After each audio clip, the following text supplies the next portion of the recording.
it's actually right there to see. You don't need to do bond math, subtract the 10-year rate from the 7-year rate to see those forward yields. It's actually right there in black and white where you can see the forward 3-month rates, and it kind of spells out what the market is telling you those forward rates are going to be. And it's right there. And like you said, that's the institutional money betting, and that money is usually righter than the Fed, right? And the government. Correct. By the way, you mentioned swaps and derivatives. It reminds me of another indicator, just quickly.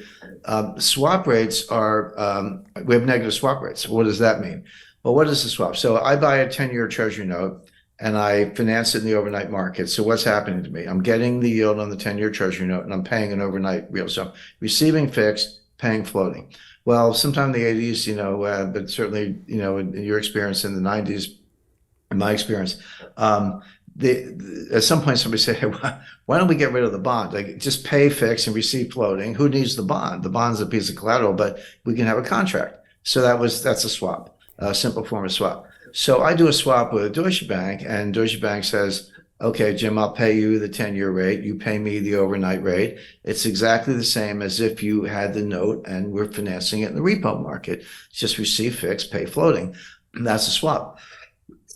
Pardon me, but if you think of the credit risk, at least with the 10-year treasury note, I got the United States government behind me.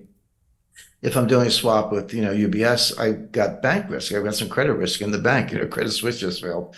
So it's logical. It makes sense that the rate I get from UBS should be slightly higher than the treasury rate. The swap rate from a bank should be slightly higher than the comparable maturity of a government security, because the government security is slightly safer than a big bank. Well, right now, that's not true. UBS, or, I don't have to pick on UBS, Barclays, anybody else in a swap, the rate I get is lower than I get from a 10-year treasury note. So why would I do that? Why would I take the poorer credit and take a lower rate instead of a higher rate? Well, the answer is the swap is off balance sheet, and the treasury note, if I own it, I got to put it on my balance sheet. So when you see negative swap rates, meaning the riskier credit is paying you less than the government credit, what it means is that the balance sheets are constrained. I got to do the off balance sheet trade because we can't use up the balance sheets. That's consistent with what we just talked about with the inverted yield curves, which is there's a major credit contraction. There's a collateral shortage, a dollar shortage, and a credit contraction. That's not a recipe for a recession.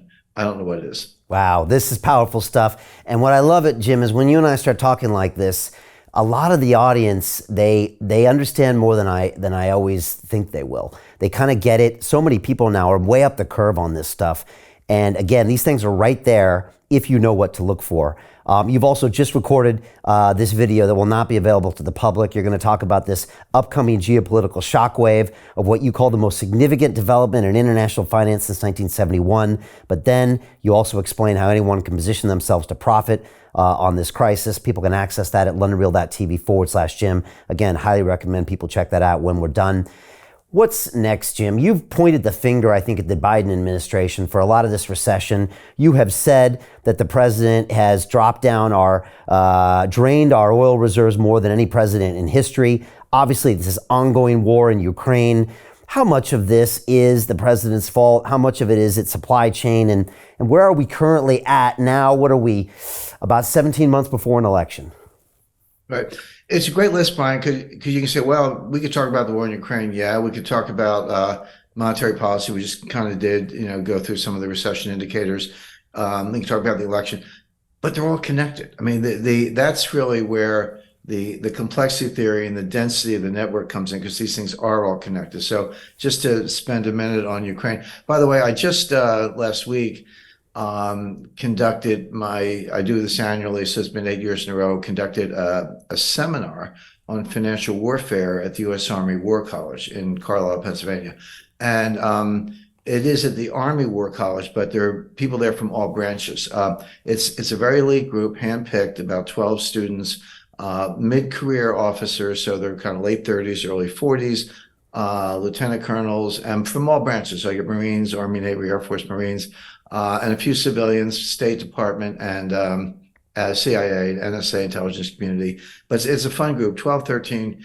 I look at the resumes, amazingly accomplished. They all have multiple master's degrees, the occasional PhD, speak 4 languages, been deployed from Iraq to, Colombia or wherever. But they've been handpicked as the future big brains. These are people 5 years from now, they'll be 3-star generals on the National Security Council, et cetera. So it's a fun class. And my topic is financial warfare, which is kind of like finance and warfare, which is what we're mashing up right now. But and I spent a lot of time talking about this whole BRICS thing, and we can talk about that if you like. Yeah. But I tell, in interviews like this, Brian, I always explain. I said, I didn't say anything in the U.S. Army War College that I'm not saying in this interview. It's not like I have a secret package for them and we do something else. So I just say the same thing. You can take it or leave it. You can agree or disagree. But it's a great group, very interactive. But I was talking about the Ukraine war, and I said, one of the most difficult things about this is getting reliable information. I said, in a war, everybody lies, so the U.S. lies. If you ask me what has surprised me about the war, the conduct of the war, the development hasn't really been a surprise. Russia was always going to win, just a question of how long, and it's tragic. But I'm surprised at how many warmongers there are in the UK. I'm not, France is they're mushy. Germany's between a rock and a hard place. Hungary is actually against the war. Italy, again, a little mushy. But and the U.S. has the warmongers. I know that. But starting with Boris Johnson and going to Rishi Sunak, I mean, they're more bloodthirsty than the Americans, and they're the ones providing the Challenger tanks, et cetera. I don't quite get it. I think all these Chamberlain, Churchill, Hitler metaphors fall down. I mean, I know history.